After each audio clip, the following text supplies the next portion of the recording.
What you've just heard is one of the many deaths from the monkey, the new major motion picture from Osgood Perkins, Stephen King, and James Wan. Experience it in theaters everywhere this Friday, because everybody dies, and that's life. Let's have some fun.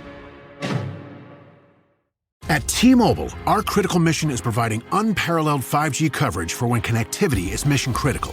Introducing T-Priority, America's best 5G network experience for first responders, even in times of congestion. More capacity, faster speeds, better coverage. T-Priority from T-Mobile, built for tomorrow's emergencies, ready today. Discover more at t-priority.com. For qualifying organizations on eligible rate plans, coverage not available in some areas and may be impacted by emergencies. Hey everyone, and welcome back to Big Mad True Crime, where we get big mad over true crime. I'm your host, Heather Ashley, and today's case has come at the request of many of you listeners, especially those of you on Instagram. Today we discuss the disappearance of Monica Moynan. This is a case about domestic violence that goes past the point of no return. If you've never been in an abusive relationship, I want you to challenge yourself to not ask, well, why didn't she just leave? The psychology behind being a battered woman is something that's so hard to understand if you haven't been in that situation, but no one enjoys it and no one stays because it's fun. The time where a victim of domestic violence is most likely to be killed by their abuser is when they decide to leave. So keeping that in mind, small talk will never be as important as sharing Monica's story, so let's dive in.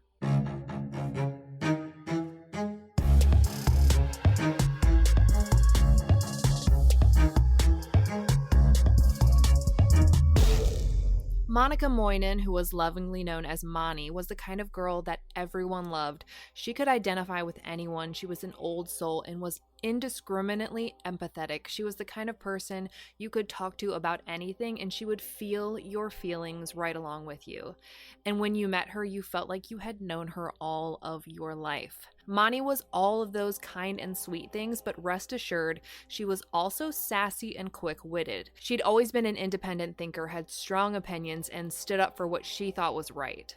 And as strong as she was, like many unbreakable women do, she fell victim to domestic abuse. She never saw it coming. Nobody did. In Moni's senior year of high school, her and her high school boyfriend both wanted to get jobs and ideally together, so they applied to a local Office Max store. Moni got the job, but her boyfriend didn't, and no one would know until years later that this was the beginning of the end for her. It's at that Office Max that she meets and falls in love with her manager, Brian. Moni was just 17 and Brian was 27. At least that's what he told her. But her mom, Melanie, got mad dirtbag vibes and knew this guy wasn't telling the truth. When Moni pressed harder, he confessed that he was really 30, and then 32, and then 35. And when Melanie finally just Googled Brian, she found out that the boy, man, vying for her daughter's heart was actually 38 years old. Brian was 21 years older than Moni. He was literally ordering a Long Island iced tea when she was coming down the birth canal. Like most abusive relationships, Moni and Brian started out like any other whirlwind romance, fast and hard, but their shiny new toy of a relationship turned into a used teddy bear from a yard sale real fast. Brian was good when he was good, but he was bad when he was bad, and the bad would slowly, over time, turn into something monstrous. Unfortunately, with the bad times becoming more and more frequent, it almost made the good times and even the mediocre times seem that much better, almost as if the constant abuse made getting high on the little things in life easier. He was like a drug. He was in control of her happiness and her devastation, and being beaten down on a regular basis can make something as simple as a hug feel like a victory. It wasn't long before the two moved in together. Brian already had a townhouse because he was, after all, a grown-ass man. I use the term man loosely, so she moved into his place in Clayton. Not long after, when Moni was just 18 years old, she found out she was pregnant. Moni adored every aspect of her pregnancy, from watching her belly grow to feeling her baby girl, yes, it's a girl, move around. She could not wait to love this little being unconditionally, and maybe, just maybe, their daughter could teach Brian what true and unconditional love looks like. On September 12th, 2016, beautiful little Kaylee entered the world and Moni was love-struck. Nothing would ever mean more to her than her daughter. She reveled in motherhood, the good, the bad, the ugly, from labor to breastfeeding. She adored every second of it. But as bright as her daughter made her world, Brian was still a looming darkness that wasn't getting any lighter. During one of Brian's episodes, he made Monty and Kaylee get out of the car on the side of a busy road. In another instance, he pushed Monty during an argument, and when that wasn't enough, he resorted to choking her, pressing hard for longer each time. One of the times he choked her, she almost lost consciousness and couldn't figure out whether to yell for help or beg him to stop, but she could hardly do either because she couldn't breathe. She eventually became so terrified of Brian that she filed a restraining order. He couldn't be anywhere near her, and since they lived together, that meant he couldn't come back to the townhouse if she was there. But Monty was so scared that he would come back to finish the job that she and Kaylee went to stay with her parents, who lived about an hour away.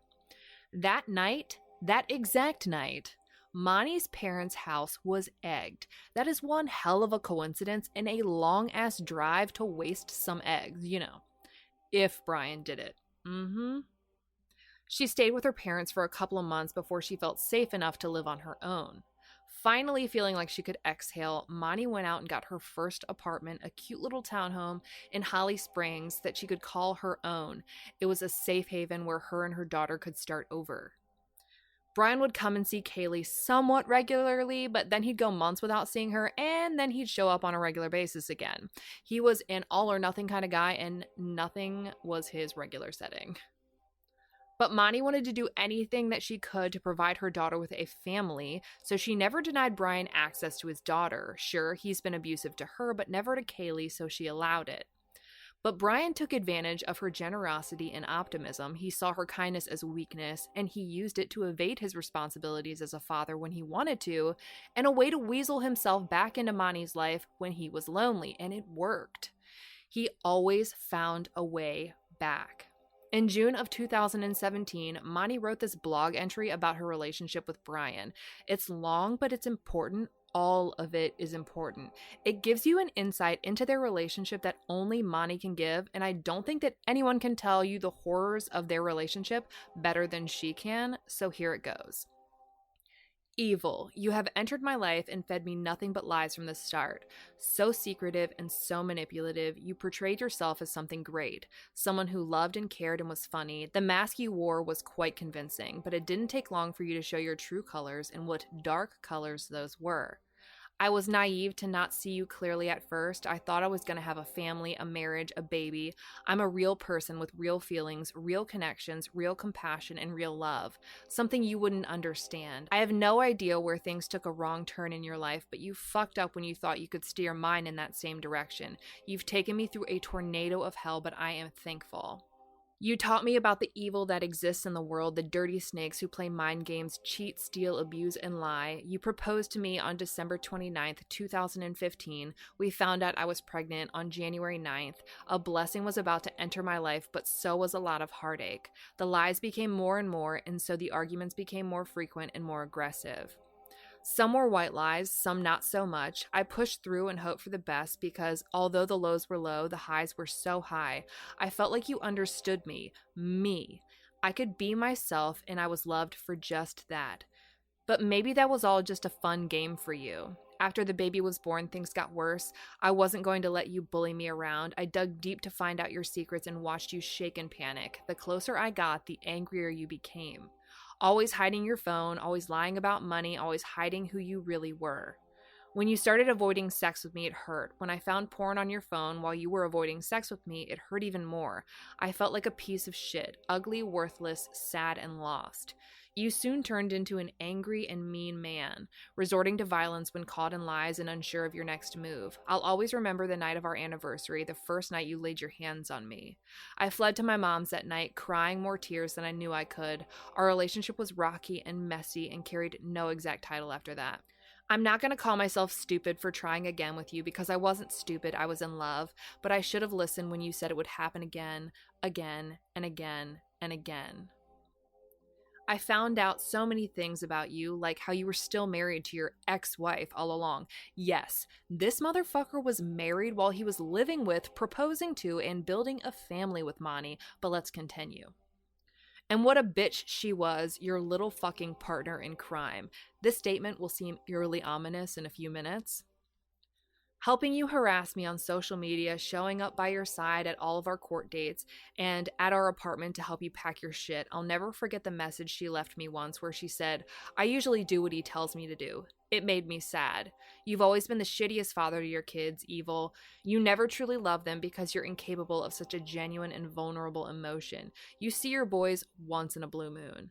He has 2 boys with his ex-wife, by the way.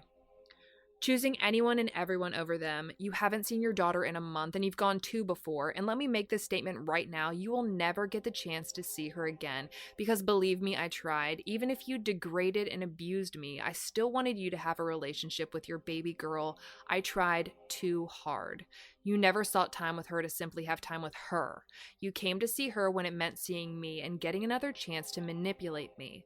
I can never trust you with her anyways, so it's best you made the choice not to be in her life, although she doesn't deserve that. An innocent girl growing up to wonder why her daddy didn't care enough to be around, to love and support her, to be there for her milestones and big events, to teach her what a man is. No, you could never do something like that because you don't even know what a man is. But believe me when I say my baby girl is going to be just fine. Not fine, great. You cause nothing but pain to everyone you meet in life because misery loves company. There was one night where I almost died being choked out, laying on my living room floor, gasping for air or help. That was the closest I'd ever been to death. All I could think about was my baby, and I wasn't about to let you, of all people, take my life away from me. We've been through so much, but I've come out a stronger person. Never will I let evil enter my life again. Today, I learned some news that while we were together, while I was pregnant with our baby, you were cheating on me. I knew it all along. I could just never get you to admit it, so I hoped maybe you didn't. Maybe that was the one thing I dodged out of all the horrible things that could happen to somebody. I should have known better. I knew my gut was telling me something when I found those receipts. I knew my gut was telling me you were a cheater when you slept with your phone in your pocket and always left the house with cologne on to run a simple errand and always showered before we went to bed. You were dirty, fucking dirty. To imagine myself laying in bed, home alone and pregnant, waiting for my fiance to get home from work while he was fucking another bitch is the most disgusting vision I can process at the moment. I hope you understand that you hurt me an unbelievable amount, but you did not break me. I hope you see all the trauma you've caused, this hell on earth you've created. I hope you will stop ruining people's lives, but I doubt you will. I hope you're surprised by my strength and amazed by my vulnerability because I'm not afraid to tell the truth. I'm not afraid to be honest and raw and genuine and stand the fuck up. I'm thankful for the lessons I've learned and the woman I am today. I'm thankful to be the mother I am and get the chance to share my life with the most beautiful, beautiful soul I know to be on this planet. I'm thankful to have God in my life and be able to now steer clear from these demons you tried to bring into my life. Goodbye forever, evil, and don't you ever try to come back.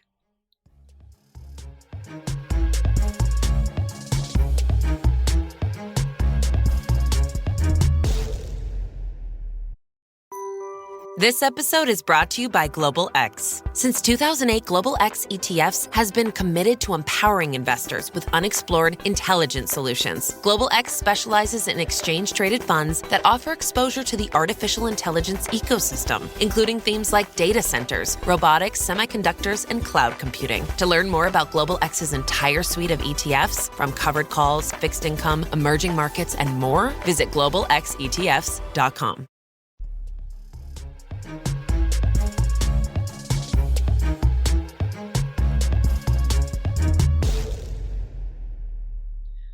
But Brian did come back. He tried and tried and tried, and eventually he won her over with his charm and empty promises.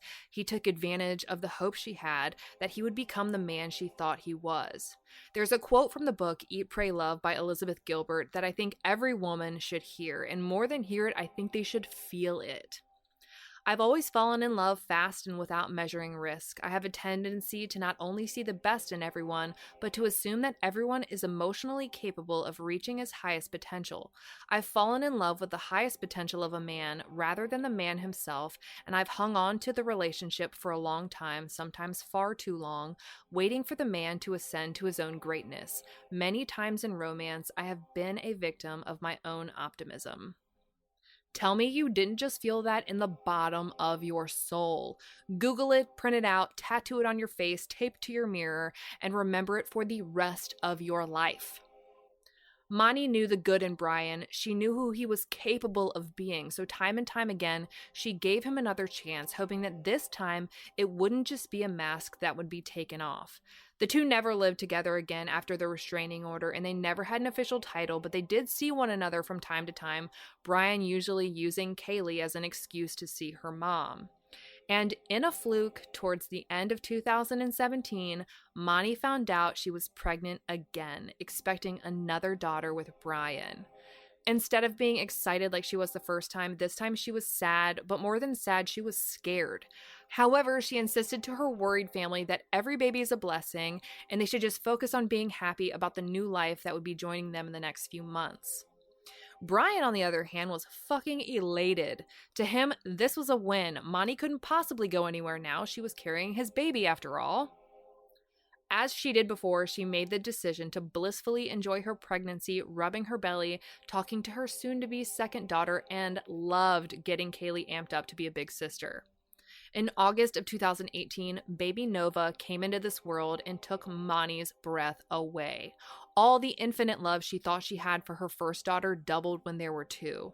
Monty's mom was in the room during the delivery, just like she was with Kaylee, but this time, Monty asked that her mom catch the baby as she came out, and it was the absolute brightest moment of her mother's life. She was able to bring the little girl into the world that the little girl she brought into the world was bringing into the world.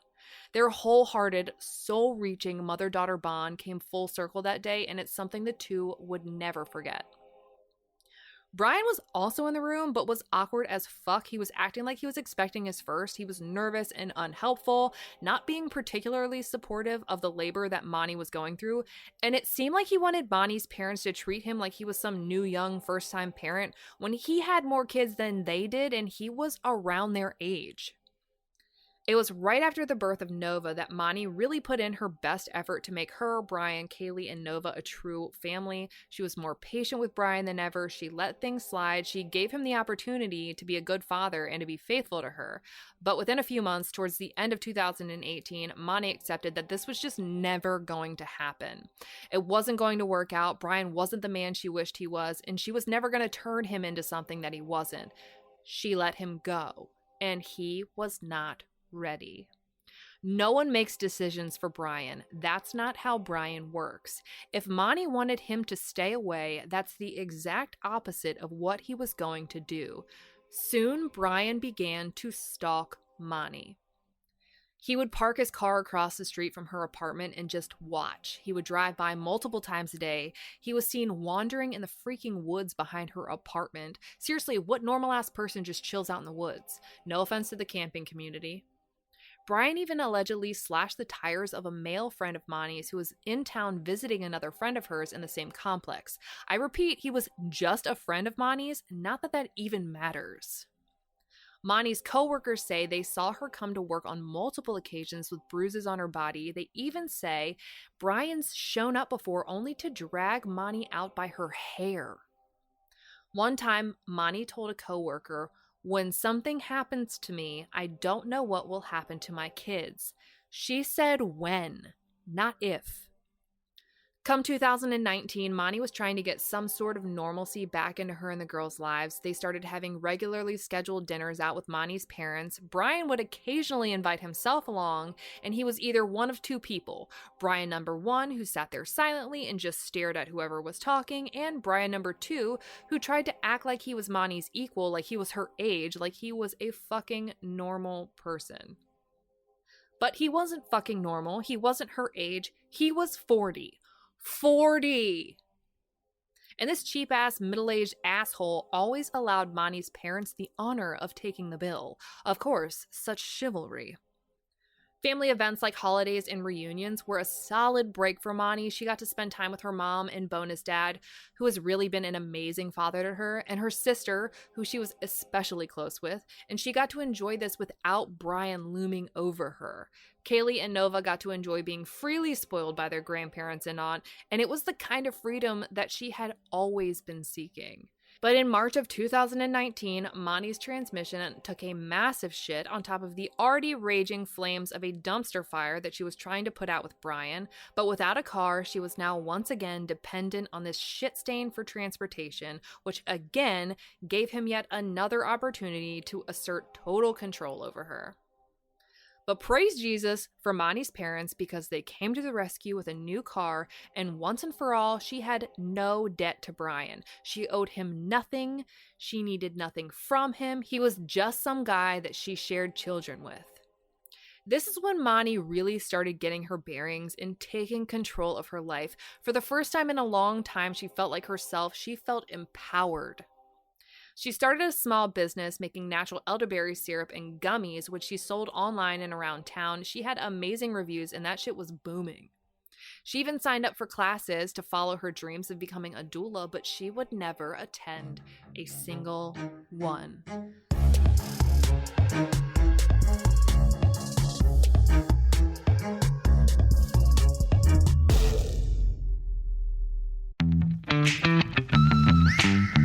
What if an appliance emergency didn't have to be?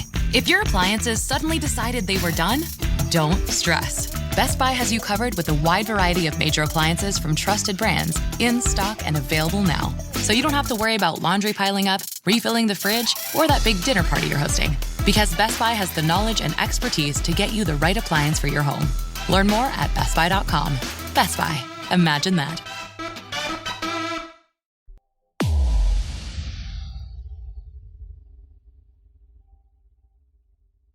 This was the most seemingly stable period of Monty's adult life, but to her family and friends, she seemed oddly standoffish in texts, and she wasn't making plans with everyone like she had been, but they didn't think too much of it. Maybe she just didn't need anyone else the same way she used to. Maybe she just needed space to reset. Her family and friends loved her and didn't think too much of it. That is until July 23rd of 2019. On July 23rd, Melanie, Monty's mother, got a phone call from Brian's ex-wife's sister, Jackie. Say that 3 times fast. Jackie said that she was just in the Verizon store where she ran into Brian and the girls and that he had Monty's phone with him. But Monty wasn't around. Melanie knew something was wrong, really wrong. So she called and called and called, and eventually the phone was turned off. Brian turned Monty's phone off. Without missing a beat, Melanie called the Holly Springs Police Department and Monty's apartment manager and asked them to go check on her daughter. They got back to Melanie a little while later and told her that no one was home and that everything was clean and everything seemed pretty normal. All the ears of every mom of a toddler just perked up. What the fuck is clean when you have a toddler and a baby? Now we all know something isn't right.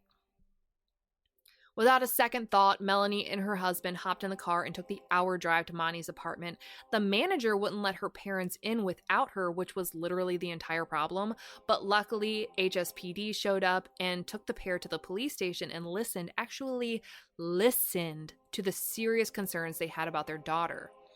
All of these weird texts, standoffish times, and lack of physical time spent with her in the last months came flooding back, and instead of it seeming like a busy mom who needed some space, they wondered if it was ever Monty at all, and an intense amount of guilt washed over everyone who loved Monty.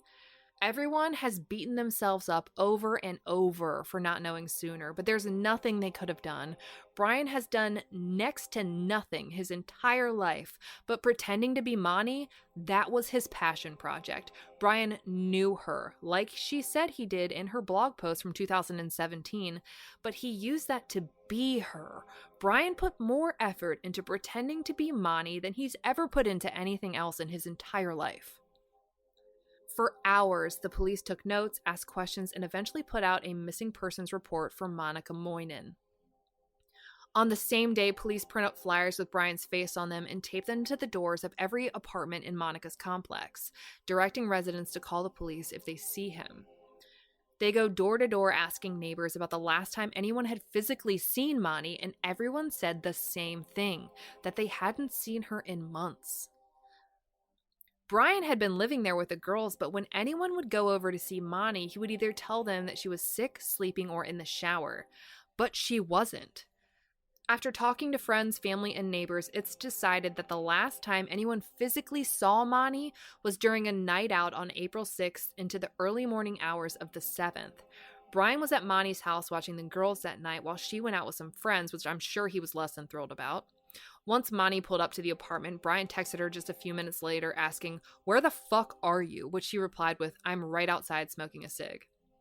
Monty did get home safe that night, but hasn't been seen or heard from since. Later that day, Brian made 2 frantic phone calls, one to his parents saying that his life was over, and another to his ex-wife Jarlyn telling her something to the effect of, "Make sure the boys always know the girls, my life is over now." He went so far as to drive to Jarlyn's house, freaking out and asking what he should do, and she told him to go to his parents' house in Bluefield, Virginia, and so he did. Police got wind that Brian was fleeing to Virginia, so they called his cell and told him that they needed to talk to him. Naturally, he was like, "Nah, bro, I'm fleeing." Just kidding. He told them that he couldn't because he was heading to his parents' house, which is basically the same thing. They asked him to turn around, and he said that he would, but they knew he was a lying son of a bitch, so they contacted the police in Bluefield, and the good old boys in blue met him at his parents' house as soon as he arrived. But to their surprise, Brian wasn't driving his car. He was driving Monty's brand new fucking car that her parents had gotten her just 1 week before she vanished into thin air. In the car, they find his 2 daughters, Monty's phone, and her bank cards. He had been using her phone frequently for at least 2.5 months, and even had the balls to use what remaining money she had in her account to buy who knows what with. But more suspiciously, they also noticed that Monica's car reeked of chemicals. Red fucking flag. When asked why he was driving Monty's car instead of his own, he said it was because hers was the one with car seats. However, after taking her car to the station, they also asked for his because, police work. Any guesses as to where they found it? The parking lot directly across from Monty's apartment complex, freshly outfitted with 2 perfectly working car seats for both of his daughters. And this is when Brian knew he had fucked up. Authorities flat out asked him, "Where's Monty?" And he gave more than a couple fantastical stories. First, he told them that Monty had gotten addicted to heroin and that they had tried some home rehab, but it didn't work, so she ran off on him and the kids on June 20th, claiming she sent him a text message saying, "I can't do this anymore." But we all know this is complete garbage, since after April 7th, all activity from Monty's phone was Brian. Brian had told other people that Monty had been at an inpatient rehab facility for months. So like I said, he put some serious effort into this. He's just a fucking idiot. When confronted about the conflicting stories, he admitted that Monty was never a drug addict and that she was just depressed. Which sounds to me like he's realizing that no one's buying his "she ran off" bullshit, so now he's hoping to try and set the stage for people to believe she may have committed suicide. He dumb. They look into Monty's cell phone activity and see that the day after Monty disappeared, without knowing, her mother texted her, "Hey honey, what's your schedule look like this week and how's everybody feeling?" Brian responded as Monty, saying, "I work pretty much every day. The ladies are still a little snotty and my ear infection is still bothering me." Brian then took it upon himself to create a fake email account for Monty and used it to email her work to tell them that she wouldn't be coming back. He also created a fake Snapchat account, but I don't know why. He continued making Facebook posts on her account using old photos from her photo library and captioning them with things like "morning shenanigans." He even wished her mother a happy birthday in a long drawn-out post including photos and did the same thing on her parents' anniversary. In one post on her Facebook on June 13th, 2019, Monica was missing for a month and a week, but no one knew this yet. He made a very feminist post about women using the word bitch as an endearing term and how it's unacceptable. He knew what Monica would post, and when he found something he knew would trigger a strong opinion from her, he used that opportunity to channel his inner Monty and update her social media with it. He had text conversations with Monica's entire family, convincing them all that it was her, until that July 23rd day where he was caught in public without Monty but her phone in hand, the day he shut her phone off for the last time. But Brian ran into a problem. He was going to need to call people and pretend to be Monty, but he's a guy, so he enlisted help from none other than his partner in crime, his ex-wife, Jarlyn. She impersonated Monty on the phone and called her apartment manager to tell them that she wouldn't be able to meet up with him for whatever reason, rent, etc., and it worked. No one was any the wiser. Police asked him why he put all this effort into pretending to be her and keeping up her social media, and this narcissistic dunghole told them that he was doing it for everyone else's good, so that they didn't have to know that Monty was a drug addict who deserted her family. He's so bad at lying that I'm in physical pain. My body hurts. The entire time Brian was being questioned, he fully thought he was going to be arrested. A few times he just stopped the interviews and asked if he could just go tell his parents. Like he really thought he had already been caught. But ultimately, he was released and went back to his parents' house to live a normal fucking life with his 2 daughters whose mom, many believe, he made disappear. Police obviously took Monty's and his cars, but they also take Monty and his cell phones, along with his parents' cell phones, computers, tablets, and all that stuff, you know, the shit that really fucks people over. Monty's parents wanted to reach out to their granddaughters but had no clue what any of Brian's parents' contact information was, so they were in this weird limbo. They didn't know where their daughter was. They did know where their granddaughters were, but they had no way to speak to or spend time with them. Nova turned 1 during this time, and Monty's parents couldn't even wish her a happy birthday. Eventually, Monty's parents were able to get their information to Brian's family and were allowed a Skype conversation, but there was one rule. They couldn't bring up Monty. Go fuck yourself. Little did these assholes know, Monty's mom and dad were tirelessly scrounging up every last penny they could to get the $6,000 they needed to retain an attorney to get those girls home, and on August 12th, it happened. Their lawyer marched on down to that courthouse and filed for emergency custody on behalf of Monty's parents, and it was granted. Melanie and her husband drove all the way up to Bluefield that very same day and picked up their granddaughters and haven't looked back. Police continue their investigation into Monty's disappearance and start fingerprinting everything. Black dust can still be seen on the doorknob of her apartment. They go through every possible cabinet and drawer in her home, and in the drawer of her nightstand, they find a positive pregnancy test. Was Monty pregnant again?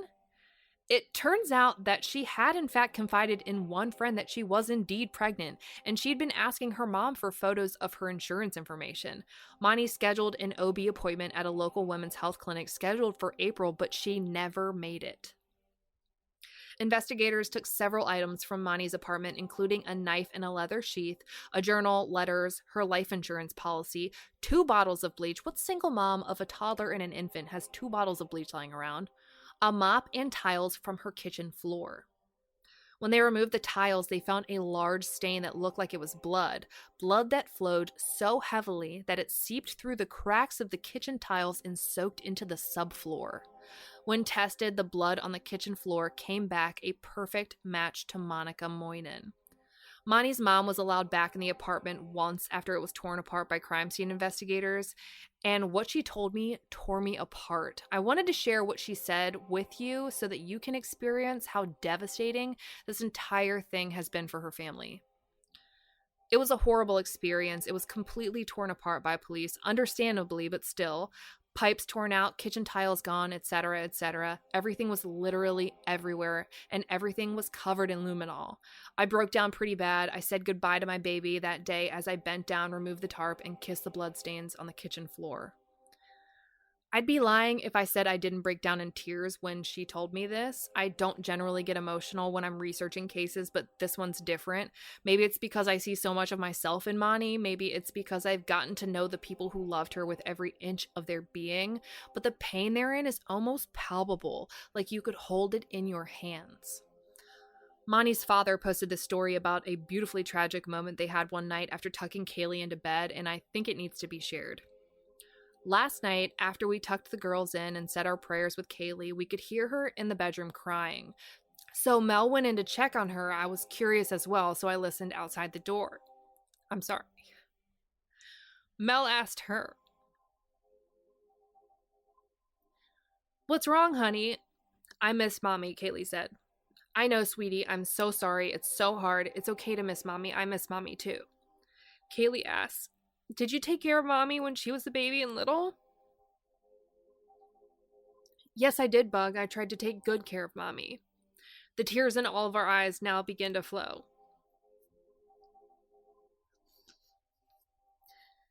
And now you'll take good care of me? Kaylee asks. Yes, baby. Gampy and I will take good care of you and Nova, I promise. Excuse me while I get my shit together. Monica was a staple in the lives of her children, her parents, and her sister. She was the glue that held them all together. She was the spark in their lives. She is loved, she is missed, and her family is grieving a heart-wrenching grief that feels so hollow that at times it's hard to remember to breathe. In October of 2019, Mani's case is upgraded from a missing persons case to a homicide investigation. They no longer believe that Mani is alive, and the new focus is finding out who killed Mani and where they put her body. Brian and his ex-wife Jarlyn are both considered persons of interest. You're shocked, I know. Soon after the status of the case is changed, Brian's ex-wife Jarlyn's house is searched. There they find a photocopy of Mani's driver's license. How the fuck do you get that? And they find some photos from a laptop that she claims Brian had given to her. They take soil samples and electronics from the home and continue their investigation. But there's a plot twist. Jarlyn wants to cooperate. She allows police to record conversations between her and Brian, and on one occasion, Jarlyn asked Brian if he ever thought police would find Mani, and he responded with a simple no. On another occasion, Brian was recorded saying, I really don't think there's anything because there's no evidence or anything like that. He later asked Jarlyn if she thought he should run. Who runs if there's nothing to run from? According to ABC 11, a witness came forward saying that he saw Brian taking 3 big black trash bags out at 2 or 3 a.m. around the time Mani went missing. 1, this asshole was just cussing her out for not being inside at a time he would have preferred. He's certainly not cleaning up her house in the middle of the night just to be helpful. 2, only murderers buy black trash bags. It's a fact. Google it. If you have them, I'm judging you. The first Christmas without Mani came, and the freaking magical, amazing, thoughtful, generous, incredible Holly Springs Police Department surprises Mani's parents and daughters with a full-blown Christmas morning. The photos of this actually made me cry, which I'm sure does not seem surprising now. The HSPD have actively made Mani's case a part of their lives, and her family a part of their family. We usually see family members begging police for updates, but the HSPD update Mani's family weekly on what's going on and reassure them that they will not give up on their daughter. If you have any information about the disappearance of Monica Moynan, or if you saw something strange in Holly Springs in April of 2019, please contact Holly Springs Police Department at 919-552-7110. Nothing is insignificant. If you knew Brian when he was in North Carolina and you saw or heard something, or if you've seen him since he moved to Bluefield and noticed something off, please contact the Holly Springs Police Department at 919-552-7110 or the Bluefield Police Department at 304-327-6101. We just want to bring Mani home, and we want justice for her and her father and her sister, for her unborn child, and for her 2 beautiful daughters, Kaylee and Nova. I also wanted to mention a fundraiser being held for Mani's parents who are now raising Mani's daughters, Kaylee and Nova. They went from being a family of 3 with 1 income and 1 vehicle to a family of 5 with 1 income and 1 vehicle. They could use all the help they can get. I'll be linking their GoFundMe in their highlight at the top of my Instagram profile. You can also search for it by searching Justice for Mani, Mani spelled M-O-N-I. For any and all photos pertaining to this case, check out Mani's highlight at the top of my Instagram profile at @TheHeatherAshley. Stay tuned to the end of this episode for the blooper reel. If you like your podcast ad-free, head over to patreon.com/BigMadTrueCrime, where for just $2 a month, you'll never have to listen to another ad. And if you can't get enough true crime, for $5 a month, you get an extra bonus episode on the first Monday of each month, exclusive to Patreon members only. And whenever you sign up, you get access to all previous exclusive episodes. Join me on Instagram tonight at 9 p.m. Eastern for Crime Talk Live, where you go live with me and we discuss the disappearance and potential murder of Monica Moynan. I'll be bringing you a brand new case a week from today, but until then, we out.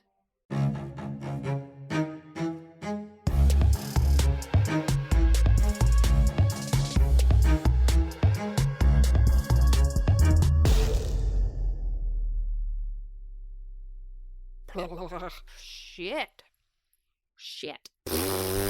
Let me see if I can reread. Blur. I'm gonna redo that last one. Nope. I'm gonna do that again. Shit. Nope. Chair. Oh, fuck you! It wasn't long before we have to figure out how to turn the fucking text messages off of this motherfucking computer! Shit. Oh my gosh. What the fuck is wrong with my mouth?